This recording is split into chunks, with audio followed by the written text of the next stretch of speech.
Hey, what's good YouTube? Antiyami here, back with another video, and in today's video, I'm going over my Nats deck profile that I took to Texas over this past weekend. And yeah, I did pretty well. Honestly, did a lot better than I expected, despite what deck I took. It's kind of an abomination. Yeah, but had a lot of fun with it. It performed very well. My first loss was in round 7, which was like amazing, and then it kind of went downhill from there. So I didn't really make it to day 2. Really wanted to make it to day 2, but it was very, very, very close. So basically, I bubbled. So anyway, quick shout outs, real quick. Shout outs to all the people back at locals. I'm not gonna go into like certain names, but I'll go over people's names that went to nationals and supported from there. Shout out to Sher, Derek, Raymond, Jess, Chris, Kenny. I feel like I'm missing Sher. Believe I might be missing like 1 or 2, but shout out to you guys. Tommy is another one.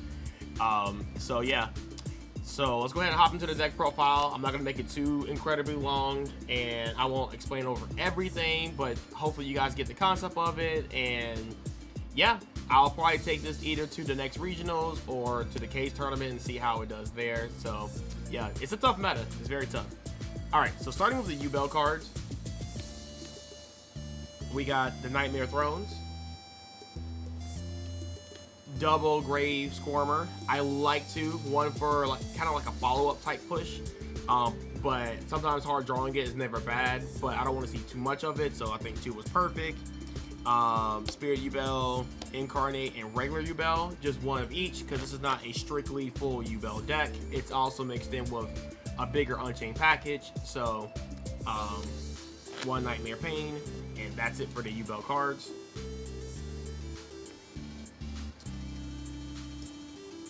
For the Unchained cards, we have 3 Prisons, 1 Disaster, 1 Abominable, 1 Shavar, 1 Shyama, 1 Aruha, and 1 Sairama, and then 1 each of the traps.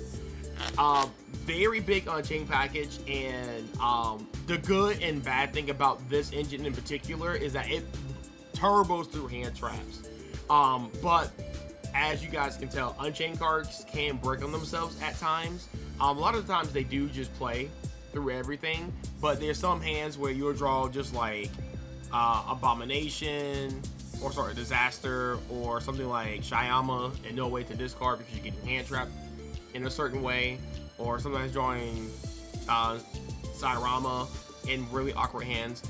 There's a lot of weird 2-card combos that can get you into full combo, but yeah, that's what that engine looks like. It plays through Droll, because I thought Droll was going to be like everywhere, so the Unchained cards didn't care. So I was trying to make a meta call on that, and it performed very well going first. For the Fiendsmith package, we played the 3 Engravers, 1 Lurie, 1 Track. I think this is pretty standard across a lot of different decks. Then we played the triple Dark Beckoning Beast, the 1 Chaos Summoning, and the 3 openings of the gates, of the Spirit Gates. So the reason why I play more than 1 Dark Beckoning Beast, because it's like full combo without being hand trapped, and it plays through Nib. And Gates is broken. It's very, very broken. Very good card.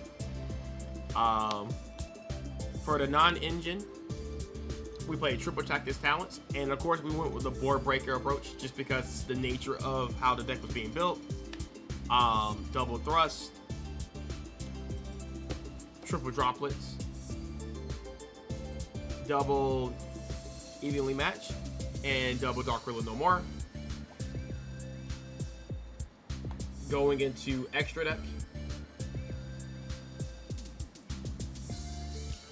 we got double Phantom of Yubel, 1 Rage, 2 Yama, 1 Anguish, 1 High King Caesar, 1 Aerial Eater. This card is so insane. Also helps you play through Droll as well, which is very, very important, and bridges basically all the engines together. So very strong card. Also is a level 6, so it helps you go into Caesar. Very strong. Lacrimosa, Desiree, Requiem, Sequence, Moon of the Closed Heaven, SP Little Knight, and we got Underworld. Oh, sorry, Appaloosa. Then after that, we have our side deck. I played one Rivalry as kind of like my going first card, but you can also side this in going second depending on the matchup. Helped me versus Branded when I got Puppet Lock. I hard drew this card and I was able to fight back.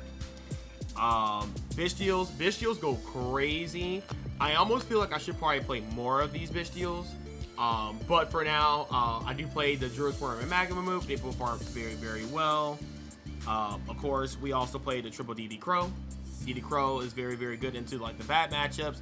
I think the fusion decks, like the Chimera or the Branded decks, are very, very scary, and DD Crow can handle those decks very well because I figured those were kind of like hard matchups for me. Of course, it's good in the mirror match, and it's semi-decent versus Snake Eyes when they go into the Fiendsmith engine. This card was broken. Every time I resolved it, it put a lot of pressure on my opponent. I always drew at least 2 to 3 cards every single time I resolved it. And yeah, just puts pressure, and they have like a weaker board because they don't want to play too hard into it. And if they do, you draw a lot of cards for it. So very good. Triple Ash Blossom. Mostly for Branded, and also like I went against like one Labyrinth player, so it was good in that matchup, but mostly for like Branded, things of that nature.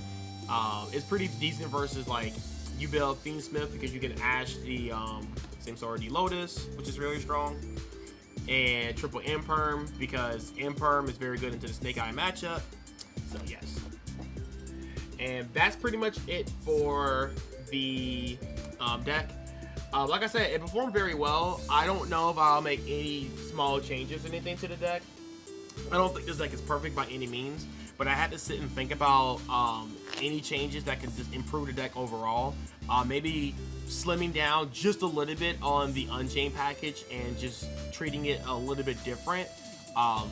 So yeah, maybe we'll think about that in the future. But with all that being said, guys, thank you guys for all watching. Had a great time in Texas. Texas was amazing, and I'll catch you guys in the next one. Peace.